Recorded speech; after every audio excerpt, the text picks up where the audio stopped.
Welcome to Think Big with Dan and Qasim. Join hosts Dan Melnick and Qasim Masood as they explore big ideas, limitless possibilities, and engage with visionaries, entrepreneurs, and thought leaders who dare to dream big, get inspired, motivated, and find practical tips for personal growth.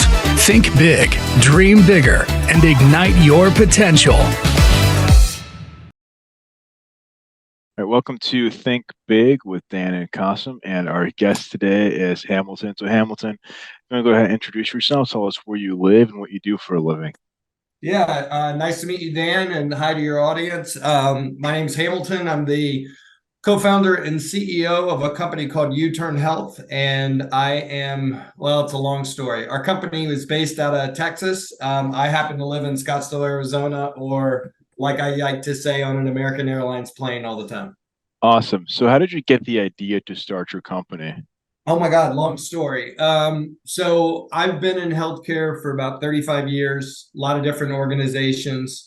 Was running a healthcare company out of Dallas called Heritage Health Solutions. And for full disclosure, I'm also a recovered alcoholic and addict.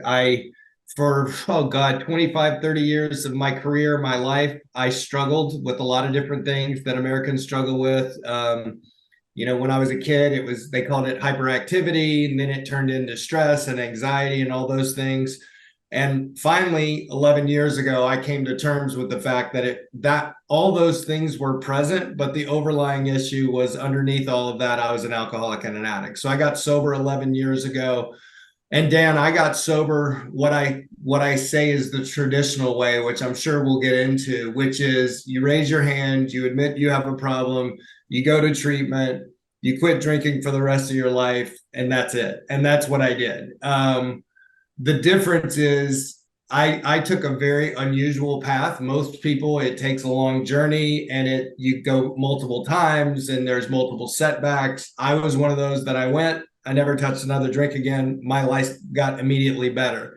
But what I found through this journey was, and especially after meeting my co-founder, Rich Jones, was most people don't do that. And the way we treat this is really kind of asinine. And so we created Youturn Health. Basically, what we found that there were three big gaps in the way we treat this stuff. And we thought that there needed to be something else added to the continuum, and that's what Youturn Health is. So it's a behavioral health company that just takes a very different look and focus on the issues that we're trying to help people with. Awesome. Yeah, I mean, that's an incredible story. So can you just talk more about what specifically you do? Because you mentioned that you take a different avenue that a lot of other companies do. So can you just talk more about that? Yeah, the best way to explain it is to start with what the problem is. So I think you and your listeners probably know the pandemic has shined a light on this stuff that is unlike anything we've ever seen. People are struggling. A couple of years ago, people were wondering, am I going to have a job? My finances are down, now the economy. So it's kind of shined a light on this stuff. And when we looked at behavioral health, and I want to make this very clear, when I say behavioral health, I'm talking about everything. I'm talking about mental health. I'm talking about suicidal ideation. I'm talking about substance misuse and abuse, anything that affects your normal coping skills. So it's just an easier way of saying that. There's really three big gaps in the way we treat this. Gap number one is the number of people that get engaged. So if you look at all types of data, it's around 10% of people in this company that are struggling will raise their hand and ask for help. So think about that for a second. We've all, whether it's us struggling or our family struggling, we've all struggled with stress. A lot of people with anxiety, depression, you name it, but only 10% will raise their hand and get help. And when you look at the data, the question is why? Why are only 10% of people getting help? Well, the truth of the matter is the way we treat it is very scary. So Dan, I'll give you an example. If you called me today and said, after this, and said, hey, I really appreciate you telling your story. I think I may have an issue with alcohol. What would I say to you? Traditionally, I would say, well, Dan, you're an alcoholic, which doesn't feel good. And then I'm like, look, it's pretty easy, dude. All you got to do is get rid of all your friends, quit drinking today, go to treatment for 6 weeks, and then come back and just enter right back into your life. And I can tell by you smiling, you're a normal guy, and you're going to look at me and say, there's no way in hell I'm doing that. It's too scary. And then the criminal part in my mind is we then turn around and say, well, Dan, you're just in denial. Keep doing what you're doing. And eventually it will get so bad that you raise your hand and ask for help. It's the dumbest thing I've ever seen in my life, because your rock bottom might be death. And I can't treat you if you die. So we got to think of a different way to do it. The second big gap is the family. When I got sober, my wife and 3 daughters, they were losing their mind. They didn't understand the volatility. They didn't understand the ups and downs. Hell, I didn't even understand it. We know now if we can help the family in the beginning of this stuff, we can usually get to the individual and we can make everybody better. And then the biggest and the final gap is what I call engagement. Here's what we know. And unfortunately, Dan, a lot of what we've learned about this stuff comes from the movies, right? You have a movie, somebody's an alcoholic or somebody's struggling with bipolar disorder. They go to therapy, they go to treatment, they have all this drama around it, and then they get better. The real truth of this is if we can get people involved in something positive, it can be treatment, it can be something that betters their life, and we keep them engaged for 6 months or longer, most people get better. It's just the truth of the matter. The problem is with behavioral health, the adherence rates are abysmal. So let's look at it this way. If we have 1,000 people in a company that are struggling, only 100 of them are going to raise their hand and ask for help. If you get all 100 of them engaged in some type of successful treatment, 6 months later, only about 10 to 11% of them are actually still engaged in that positive behavior. So out of 1,000 people, you've only helped 11. That's what we live in today. And that's why the numbers never get any better. What Youturn Health does is we engage individuals in a very different manner. We use a lot of technology. We've created this program, I call it Netflix for behavioral health. It's the largest collection of counselor-led evidence-based videos on the planet, very much normalizing what we're talking about. And then we engage individuals with a peer support specialist or a peer coach, which is someone just like them who has lived through it, that stays with them through this journey. So let's go back to the original conversation I had where you call me and you're like, hey, I'm struggling. Can you help me? And you go, but I'm not ready to quit drinking and I'm not going to treatment. Traditionalists would say, just tell Dan he's in denial, wait till he's ready. What we would say is our response to you would be, cool. No one said you had to quit drinking. No one said you had to go to treatment, but let's just start talking about it. Obviously, something's going on. What circumstances are you dealing with? And how can I be there to support you? Does that make sense? Yeah. So, in terms of the way that you're working with people, it seems to be like you're focused on everything, right? It's not just the action that they're doing, but like setting them up for success, right? And I think that's the most important thing because to your point, right, it's like it's not true success as if they go through like the program, they end up relapsing and then just, forgetting that it even happened. But it's really true success if you have a mentor, if you have activities that someone else is doing instead. I think it's like make sure that they're doing all those things to ensure that they're in a good position going forward. That's right. That's right. And let me explain it to you this way. If I wanted to make you into a fitness model, and I said, all right, you came to me and you go, 6 months, I want to be on stage as a fitness model. All right, I could do it one or two ways. I could give you a gym membership, I could give you a workout plan, and I could give you a nutritional plan, and I could hand it to you, and I can say, Dan, good luck, go at it. Your likelihood of succeeding in that, maybe 10 to 15%. Now, what happens if I say, I'm in, I'm going to do this with you, and every morning at 5 a.m., I ring your doorbell, and I don't leave until you get your ass out of bed, and I get you a cup of coffee, and I grab you, and I put you in my car, and I drive to the gym, and I work out with you for two hours, and then I make your breakfast and make your lunch and dinner for the rest of the day, and I do that every single day for 6 months, the likelihood of you succeeding is much better. The problem is in behavioral health is we always leave it up to the individual. And I always make this comment, if you believe mental health and addiction, you can either call it a brain disorder. It depends how you think about it. It's either a brain disorder, or at least I think you could acknowledge that the person that is using drugs or struggling with mental health, their brain's not working properly. Does it make any rational sense to leave it up to them to do the right thing? No, it's, Dan's not going to do the right thing. He's not in his right mind. So if I put that responsibility on me as your coach, we have a much better chance of Dan succeeding if he's got somebody in his corner that's with him throughout the entire journey. That's what Youturn Health is. Right. So is it all virtual, or do you have people like locally meeting up and doing activities? Like, what does that look like? Yeah. So the primary program is virtual. So the videos are obviously all virtual. And then most of our contact with the coaches are, cell phone calls, text messaging, voice calls, Zoom calls, that type of stuff. It's interesting to note that we started this as a nonprofit about 13 years ago. And at that time, it was all face to face. And this is well before COVID. And it was ironic that the actual participants in the program ask it to move virtual. It's easier. You don't have to drive across town. But what's more impressive about it is it's in the moment. Like, let me give you an example. Let's say that I'm trying to control my drinking or not drink at all. And I have a therapist appointment every Wednesday, which I go to, and I get some good stuff out of it. But then Friday night, my best friend has a wedding and I'm in the wedding and I got to go to the wedding. And I know everybody's going to be drinking like a lunatic. Is that therapist that I saw on Wednesday going to help me at 7:30 p.m. on Friday night when I'm walking to that wedding? No. But I, as the coach, I can text you as you're going into the wedding and say, hey, Dan, you got this, buddy. If you need me, call me. I'll check in with you in an hour. It's much more in the moment. I mean, I've been to many therapists in my life, and I think they're phenomenal at what they do, but they are there to handle specific issues. And a lot of times you go to your therapist and you have to sit in the parking lot and go, okay, what happened this week that I need to talk to my therapist about? Coaching's in the moment. It happens immediately. And that's really where the magic happens.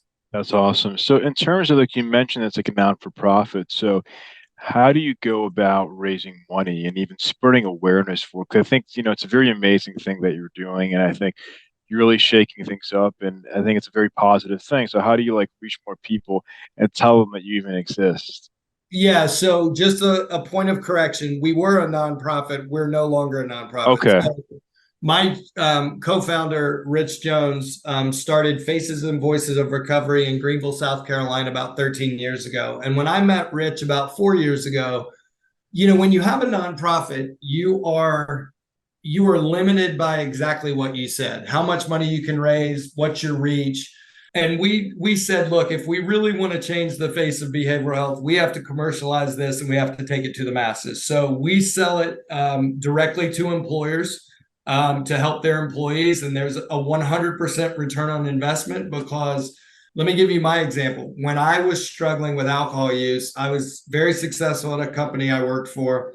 I saw a therapist every week. I saw a psychiatrist every month. I was on tons of medication for, mental health, stress, anxiety, stuff like that. And I used to see doctors all the time because I was always sick.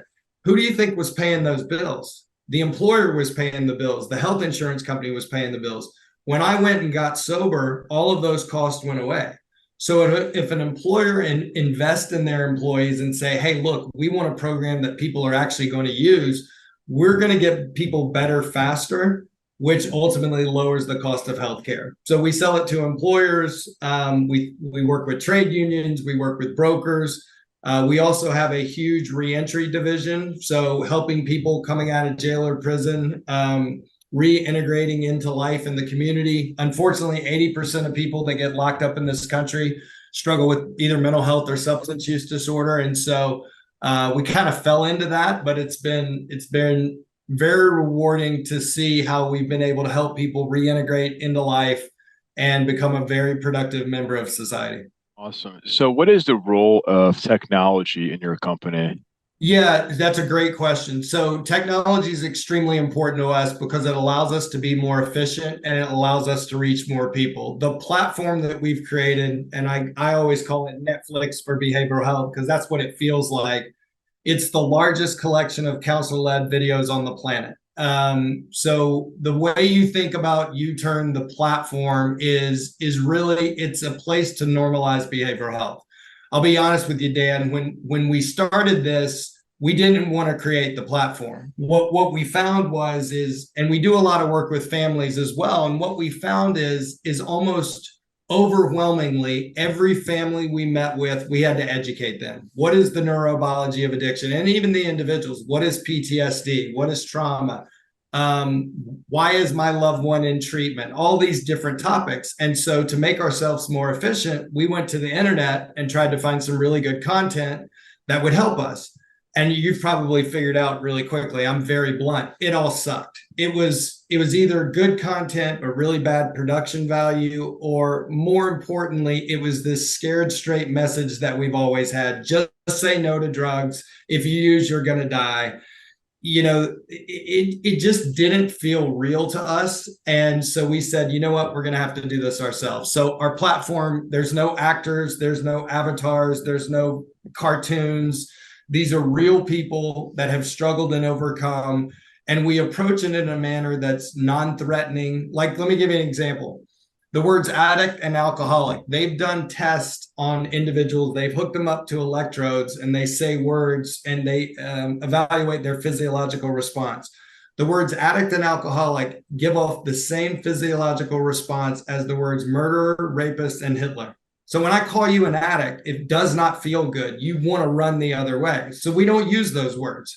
It's very positive. It's very uplifting. And it's basically, we can get through this together type of feel. So technology is really important because I'm never going to be able to hire 10 million coaches. But if like we do a lot of groups on the platform. So if you're a family member and you want to go to a group of other family members that are struggling and have conversations and learn, you can do that through the technology. So it's extremely important to us now and even more in the future. Yes, that's awesome. So speaking of future technology, obviously now is the age of AI, right? Yeah. So do you feel like there's use cases? I mean, like you mentioned, just providing more information, for example, for family members. So maybe like AI to have conversations with family members and explain to them about what you're doing. Do you see certain use cases for AI when it comes to your business? I absolutely do. I think we have to be careful. Like, what I will tell you is we will never lose the human touch at Youturn Health. We can't, because this is really about human beings, and it's about, and that's really, if you ask what's the overarching thing of Youturn Health, is we treat people as human beings first. So I'm not going to treat you as a potential alcoholic. I'm going to treat you as a human, and we'll help you with whatever you need help with. So you've got to have that human touch. But where I see AI is, for instance, we can take our platform and we can put an AI engine on it to take all of the data from the video content and create a chatbot. So if I'm on the video content, I can ask a question.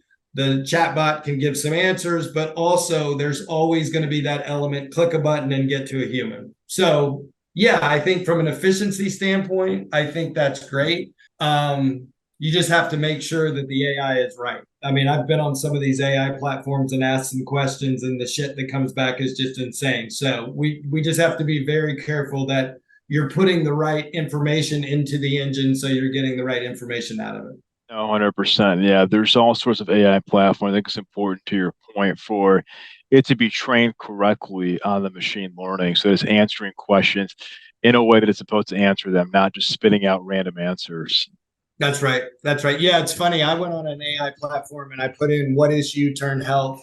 And they came back and said we were some company that did surgery on your brain or something like that. I'm like, well, that's not true. So again, I think if you audit it and make sure that the right information is going in, so the right information is coming out, I think there's definitely places that it can be used appropriately. Awesome. So what do you think is the biggest challenge that you're facing right now in your business? So I would say there's two things. I'll start with the easier one first. I think people, because a lot of what we've learned about this stuff comes from the movies and television shows, that people have a misperception of what these things are and how we need to go about helping people. I'll give you an example. If I don't have any, I have daughters, so I don't have sons. So I always say, if my son got diagnosed with cancer, how many people would show up at my front door tonight with casseroles for my family, with desserts for my family, throwing their arms around me and making me feel better? What if my son got diagnosed with heroin addiction? How many people are coming over? So we still have some work to do on how people think about behavioral health. from that standpoint to a business. And hopefully that makes sense. It's you're taking people that care immensely about what they do, but you're putting business rules in to make sure that you're doing it effectively. You're measuring what you're doing. And it's almost like putting a square peg into a round hole. You have to be very careful around the way you do that. And that's been a little bit of a challenge, but which I think is why a lot of people haven't tried to do what we do. But we're on our way and we're doing really well. But that was one of our biggest challenges.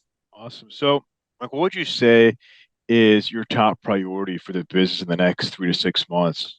Oh my God, that's a great question. Well, our top priority is always to change the face of behavioral health. I mean, I want people to realize that there is a different way to approach this. And look, as a person that's been in recovery for 11 years, I think the recovery movement has sometimes done more harm than good, because it's always been very black and white. It's you're either in recovery, which means you don't use anything that alters your mind, or you're not. And my personal preference has changed a lot. Like, I choose not to drink anymore because I know drinking doesn't work for me. The question is 20 years earlier, when I was in the beginning stages of this, could I have course correct my behavior so I could drink like a normal person today? I think we need to be measuring more, is instead of saying, has Dan not had a drink for 6 months, we should be saying, is Dan happy? Is Dan's family happy? Is Dan healthy? Is Dan's mind intact? And is Dan doing great at work? And so I think we have to look at things in a little bit of a different manner. And that's really what we're focused on. I mean, I can get into specific business goals and things of that, but as long as we're always trying to achieve that top mission, we're going to meet all of our business goals as we move forward. Awesome. So, what would you say is the one biggest piece of advice that you wish you knew before you started this company? I think it would be intestinal fortitude. I think it's, I don't think it would have changed. Look, this is really hard. Startups are very, very hard. I've been in healthcare for 30, 35 years. I always worked for established businesses, and my job was to help grow them. And now the way I always describe this, and I know everybody on my team gets tired of hearing me say this, is we're trying to create the world's greatest airline. We've got two planes in the air flying, but they're both shaking like shit. And half the seat belts on our, but we got passengers on board and the planes are shaking. But we're still saying we're going to build the world's greatest airline. So what we're trying to do is figure out why the plane is shaking, why we're flying it, and keep flying it and keep building other airplanes. So it's exhausting. It's time consuming. I probably spend 80, 90 hours a week working, but it is a passion for me. And if it wasn't, I wouldn't be doing it. And that's really, you just need to know when you go into something like this, if you have intestinal fortitude, if you keep your foot on the gas and you always remember the mission, you can get there. You can fight through all the challenges that you have, but don't walk into this type of environment without knowing that it's going to be a challenge, without question. 100%. So, if we're going to have this conversation again in 1 year from now, where do you expect things to go for Youturn Health? Yeah, I think in a year we will be considered probably the nation's premier reentry program for people getting out of jail or prison. And I also think by that time, one of the big wins that we've had recently is we signed a contract with a major health plan in the United States. And that was the aha moment for me, because when the actuaries at the payer, we all know managed care organizations, insurance companies, at the end of the day, it's all about risk. And if they see that if you pay for something like Youturn Health and you're able to help people sooner, that there's actually a financial return on investment, and all the payers start doing that, now we've started to really change the focus. And we won our first payer contract. It was 2.3 million lives. So basically what that means is any one of those individuals that has that health insurance is able to get Youturn Health, and the payer will pay for it. I would like to say in a year we would have 3 or 4 national payers paying for this, and now we're in a very different area than we are today. I mean, it's already started, but I think that's going to pick up speed. It's amazing, and we're rooting for you. So, if somebody watching this wanted to reach out to you, do you mind sharing your website or just best way to get in contact with you? Yeah, you guys, youturnhealth.com. It's YOU. So you like it's your person, YOU turn TURN health.com. You can always Google my name, Hamilton Baiden. You'll find me. My cell phone's on the internet. You can call me. You can go on youturnhealth.com and connect to us. And we would love to help anybody out there that is thinking about doing something for your employees that makes it better for you and everyone in your organization. Awesome. Well, Hamilton, thank you so much for your time today. As I said earlier, we're rooting for you. Hopefully, you can reach more people, sign more contracts. It's a great mission. What you're doing is incredible. So, thank you so much. Well, love it, dude, and thanks for having me. And yeah, let's do it again in a year and see if we actually achieved what we're trying to achieve. That'd be great. Sounds great. Thank you. All right, buddy. Thanks. All right. Bye. Bye bye.